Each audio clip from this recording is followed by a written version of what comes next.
Hello दोस्तों, मेरे channel पर आप सभी का स्वागत है। आज मैं आप लोगों को 3 सॉकेट, 3 स्विच और एक इंडिकेटर का कनेक्शन करके दिखाने वाला हूं, तो आप मेरे वीडियो को लास्ट तक देखिए। ये देखिए दोस्तों, सबसे पहले क्या करना है, इस तरह से तार को छील लेना है और उसे स्विच के किसी भी एक पॉइंट में लगाकर कस देना है। अब जो स्विच से तार निकलेगा उसे हमें सॉकेट में लगाना है। ये देखिए, इस तरह से जो स्विच से तार निकलेगा उसे हमें सॉकेट में लगाकर कस देना है। ये देखिए, अब चलिए दूसरे वाले का कनेक्शन करते हैं। इसका कनेक्शन भी सेम वैसे ही करना है। इस तरह से तार को छील लेना है और स्विच में लगा देना है। अब यहाँ से जो तार निकलेगा उसे हमें सॉकेट में लगाना है। आप किसी पॉइंट में भी लगा सकते हैं, मतलब कि स्विच के एक पॉइंट और सॉकेट के एक पॉइंट को आपस में मिलाना होता है। तो आप दोनों में से किसी पॉइंट में भी लगा सकते हैं। तार को एक पॉइंट में लगा देना है हमको। तार को इस तरह से लगाकर कस लेना है। अब चलिए तीसरे वाले का कनेक्शन भी ऐसे ही करना है, तो इसका कनेक्शन भी कर लेते हैं।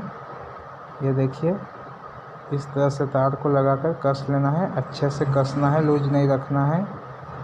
ये देखिए, तीसरे वाले सॉकेट का कनेक्शन भी हो गया। इससे क्या होगा, स्विच से सॉकेट ऑन ऑफ होगा। अब चलिए आगे का कनेक्शन करके दिखाता हूँ कि कहाँ पर कैसे कनेक्शन करना है हमें। तो ये देखिए, जो तीनों सॉकेट का एक पॉइंट बचा हुआ है, इन तीनों को हमें एक करना है। इन तीनों को शॉर्ट करना है तार की सहायता से। तो ये देखिए, इस तरह से तार को छील लेना है और उसे सॉकेट में लगाकर कस देना है।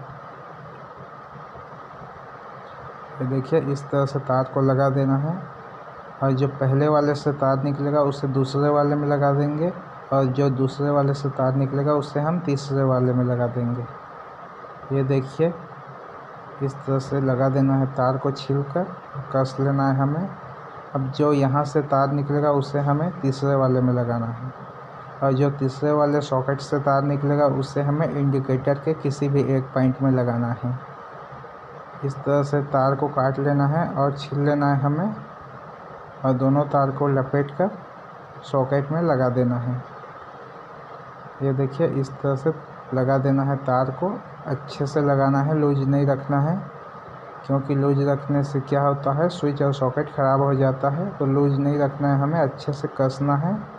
अब देखिए, इस तार को हम इंडिकेटर में लगाएंगे। आप इंडिकेटर के किसी भी एक पॉइंट में तार को लगा सकते हैं इस तरह से। ये देखिए, इस तरह से तार को लगा दिया मैंने। अब चलिए आगे का कनेक्शन मैं आपको दिखाता हूँ कैसे करना है।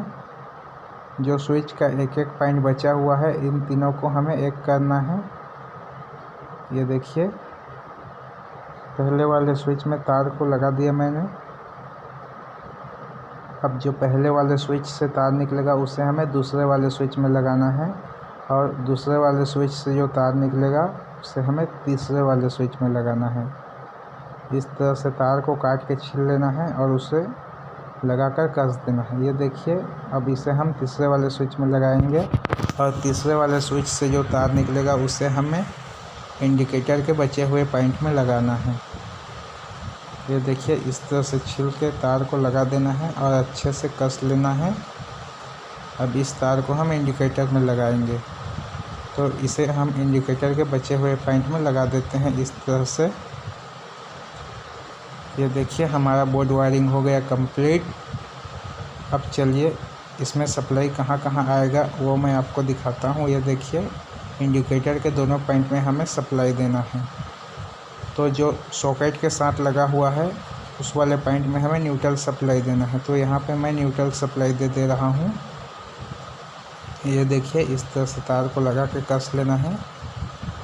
आपको जितना लंबा तार चाहिए उतना लंबा तार आप रख सकते हैं। मैं सिर्फ आपको करके दिखा रहा हूँ। ये देखिए, यहाँ पे फेस सप्लाई देना है हमें, क्योंकि ये तार स्विच में लगा हुआ है, तो यहाँ पे हमें फेस सप्लाई देना है। ये देखिए, हमारा बोर्ड वायरिंग हो गया कंप्लीट। चलिए इसको इसके बॉक्स में फिट कर लेते हैं। ये देखिए, इस तरह से ऊपर में एक होल कर लेना है और तार को बाहर निकाल कर इसे बॉक्स में लगा के अच्छे से कस देना है। इसमें 6 पेज लगे हुए हैं, तो हमें इन 6 पेज को अच्छे से कस देना है। ये देखिए, हमारा बोर्ड वायरिंग कंप्लीट हो गया, हमारा बोर्ड बनकर बिल्कुल तैयार हो गया।